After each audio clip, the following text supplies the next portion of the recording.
ڕۆشتنی ساڵێک لە تەمەنی تۆ بەڕاستی ئاهەنگگێڕانی ناوێ.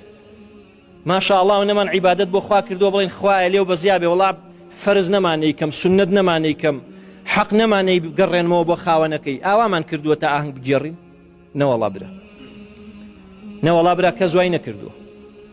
بۆیە ساڵ لە تەمەنی تۆ کە تێپەڕێ پێویستی بە بیرکردنەوەیە، پێویستی بەوەیە کە تۆ لۆمەی خۆتکەی، پێویستی بەوەیە کە بزانیت کە تۆ لەوە ئەچێ نەکەویتە ساڵی داهاتوو، پێویستی بەوەیە کە تۆ بگری بۆ ڕۆژانەی کە نوێژی بەیانیانت یان نەکردووە، بگری بۆ ڕۆژانەی کە جەماعەتت یان نەکردووە، بگری بۆ ڕۆژانەی کە خراپەکاریت یا کردووە، بگری بۆ ڕۆژانەی کە بە چاوت بە دەستت بە گوێت بە قاچت بە ئەندامەکانی جەستت خراپەت یا کردووە، بگری بۆ ڕۆژانە. ئەمە محاسبەکردنی نەفسە، وەکو عومەر ڕەزای خوای لێ بێ فەرمێ حاسبوا أنفسكم قبل أن تحاسبوا. چکە تۆ زانی ڕۆژێک دێتە بەردەستی تۆ و ڕۆژێ ئەچیتە بەردەستی خوا کە خوا محاسبە دەکە. جا ئەفەرمێ پێشەوە محاسبێت و خۆ محاسبەکە.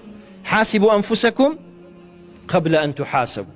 محاسبەی نفسی خۆتان کەن پێشەوەی محاسبە بکرێن. وەزینوا ئەعمالەکم، کردەوەکانیشتان وەرن بە پێوەری قورئان و سنت بپێون.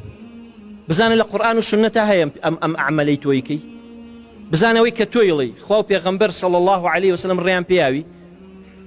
ئەگەر ڕێیان پێیاوی ئەمە بیکە و سوپاسی خوای لەسەرکە، ئەگەر ڕێیان پێ نەیاوی برا ئەمە پێوترێ موازنەکردنی ئەعمالەکانی خۆت، پێوانی ئەو کردەوەیە پێشەوەی لە قیامەتا بۆ بپێون.